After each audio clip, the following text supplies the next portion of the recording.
Hello everyone, this is Daniel speaking, and this is a dubbing for Andres Cervantes from Arquicultura. It is time to explore the evolution of a palace that houses one of the most famous museums in the world, the Louvre. We begin this story in Paris, in the year 1190. France was engaged in battles against England, and the French king, Philip II, known as Augustus, decided to build a wall around the city.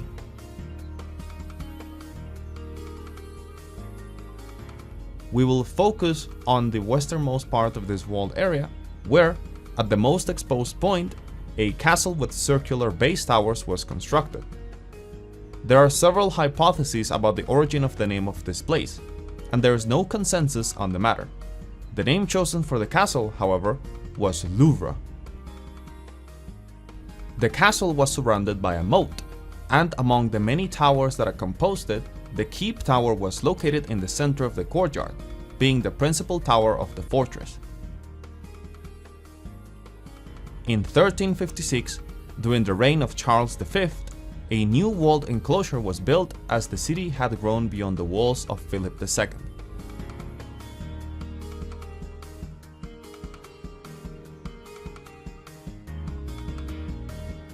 This large castle, originally built to protect the weakest point of the city, lost its military significance when it became surrounded by a second wall. As a result, many fortification elements were removed, creating more space for habitation. Nevertheless, it remained one of the most protected buildings in the city. For this reason, the Louvre Castle was chosen by Charles V as his residence.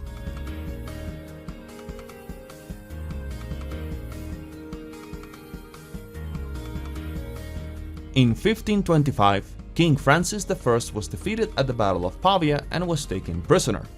Afterwards, a peace treaty was signed, and Francis was allowed to return to France under several conditions, one of which was to marry Eleanor, Archduchess of Austria. This unfortunate event weakened the king's power in the eyes of the parliament.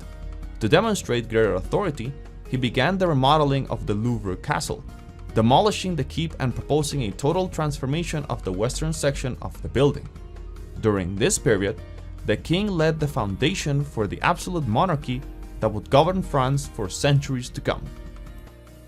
After the death of Francis I in 1547, his son Henry II continued the work his father had started, reconstructing this part of the building, but now with a new style more akin to a palace, distancing it from its previous fortification appearance. In 1559, Henry II died, and his widow, Catherine de' Medici, continued as an advisor and, at times, regent for 3 of her sons. During this period, there was a tile factory in this area, and it was on this very site that Catherine chose to build a new palace in 1564. In French, tile is tuile, hence the name of the palace would be the Tuileries Palace. Although this palace appeared vulnerable, being located outside the city walls, in the coming years a new wall ring would integrate this area into the city. In 1595, King Henry IV initiated a project known as the Grand Design, aiming to unify the Louvre Palace with the Tuileries Palace. The first intervention consisted of a large gallery that would connect the two palaces to the south. To link to this new wing, the Tuileries Palace was expanded southward. The project included a large courtyard in the middle, and as a result, the wall was demolished. Around 1624, Louis XIII ordered the demolition of the northern section of the medieval Louvre enclosure to expand the wing built by Henry II, seeking to create a symmetrical facade.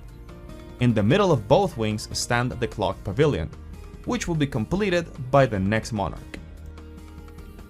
In 1659, Louis XIV continued the work initiated by Louis XIII, but he also began new constructions, such as expanding the Tuileries Palace to the north, and started building a series of spaces in the easternmost area, closing off a courtyard. These works were completed in 1670 with the addition of the Louvre Colonnade, a series of columns on the eastern facade of the palace.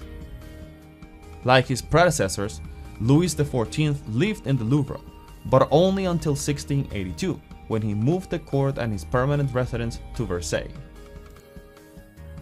The abandonment of the Louvre in favor of Versailles caused the gardens to gradually become occupied by lower-class constructions.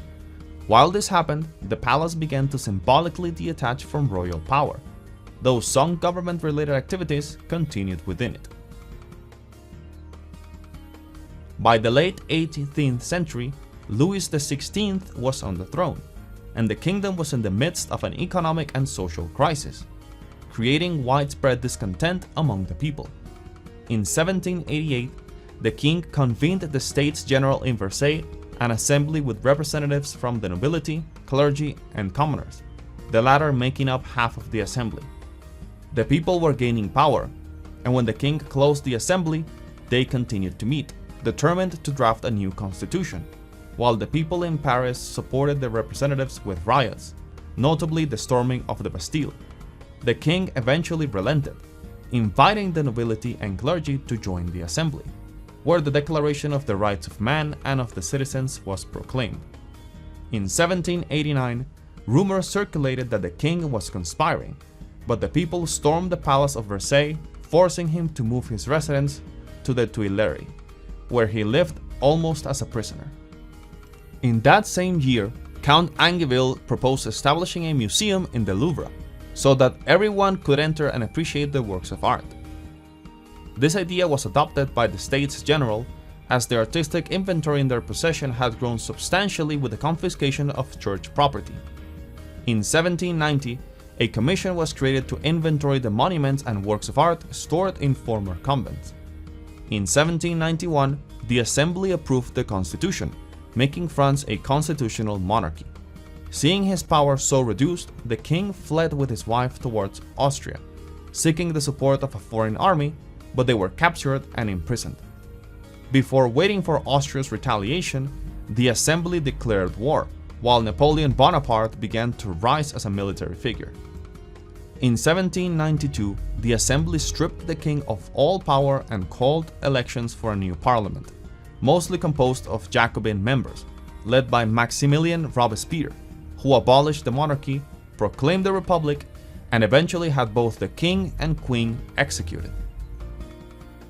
In 1793, after the necessary arrangements, the Louvre Museum opened its doors to the public. Afterward, the museum's art collections grew with the properties seized by revolutionaries, while the new government ruled through fear, executing anyone who opposed the revolution, triggering a civil war. This ended with Robespierre being guillotined and the drafting of a new constitution in 1795. In 1799, Napoleon Bonaparte returned to France and declared himself first consul, and by 1804, he crowned himself emperor. Napoleon chose the Tuileries as his residence and set about completing the grand design, which would unite the Tuileries with the Louvre.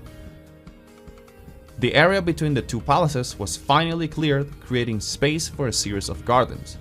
Additionally, the construction of a northern wing was initiated, which would completely enclose the complex. It's also worth mentioning an Arch of Triumph, and a fence separating the Tuileries Gardens from the rest of the gardens accessible to museum visitors. Further modifications were also made to the Louvre's roof. During this period, it's important to note that Napoleon, during his conquests, followed an ancient practice of taking art from the conquered peoples and bringing it to the capital as trophies. Many of these pieces are now in the Louvre. The execution of the grand design was interrupted by the end of the First Empire and the restoration of the monarchy under King Louis XVIII.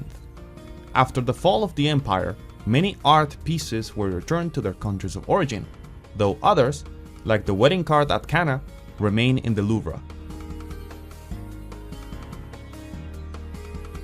Louis XVIII advanced some of the works on the northern wing that Napoleon had started, although his interventions focused more on interior refurbishments of the existing areas, aiming to restore the glory of the recently restored monarchy. In 1824, Louis XVIII died, and his brother Charles X was crowned. He sought to restore an absolute monarchy, like the one before the revolution. In 1830, the people rose against the king, forcing him to abdicate, and he made his son renounce his rights. Afterward, his cousin, Louis Philippe I, became king and converted Versailles into a museum while keeping his residence in the Tuileries. In 1848, amidst a crisis, King Louis Philippe I was forced to abdicate, becoming the last king of France, and thus began the Second Republic.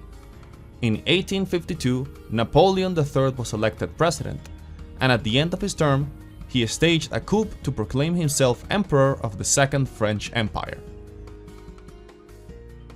Napoleon decided to organize the Universal Exposition of 1855 and wanted the grand design completed by that date. These works involved extending half of the southern wing and completing the northern wing with a similarly sized building, leaving space for vehicle passage. An opening was also made in the southern wing for the same purpose. By 1855, the exteriors were practically finished, though the interior work continued until 1857, finally uniting the Louvre and the Tuileries palaces after nearly 300 years. Later, Napoleon also expanded this southern wing.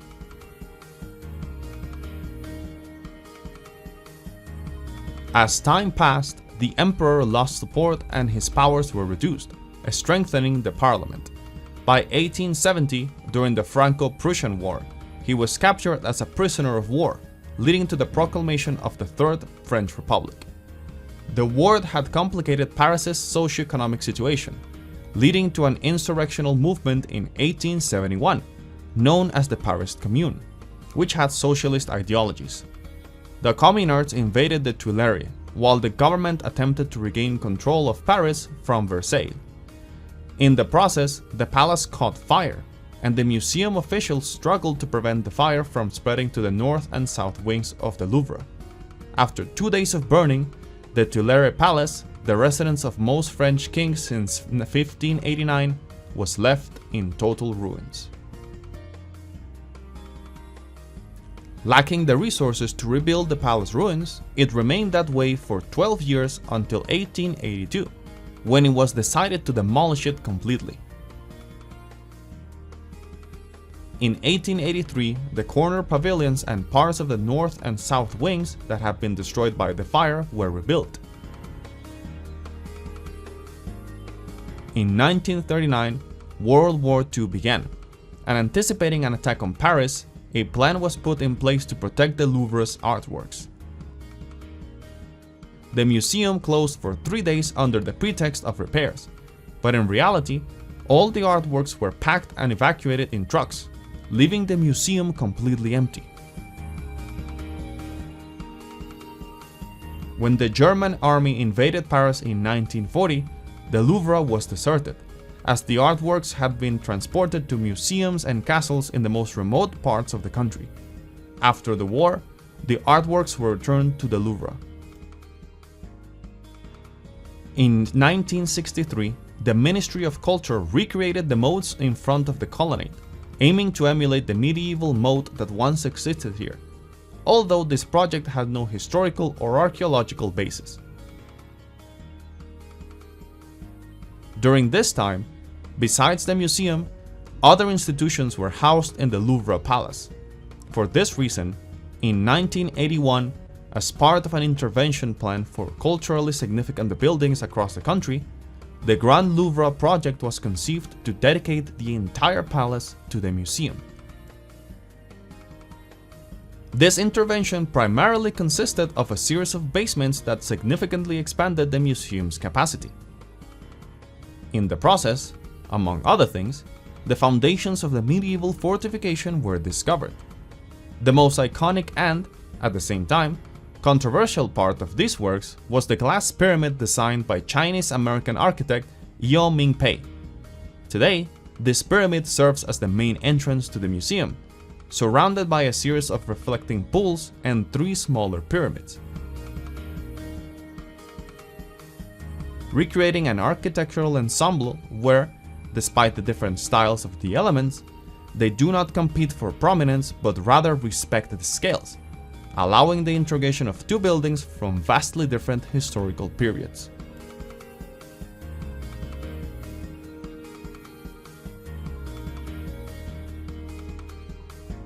And well, that has been all for today. If you liked it, don't forget to like and share with your friends. And to not miss upcoming content, subscribe to Andres' YouTube channel and follow him on Facebook and Instagram. This has been Daniel speaking. See you next time.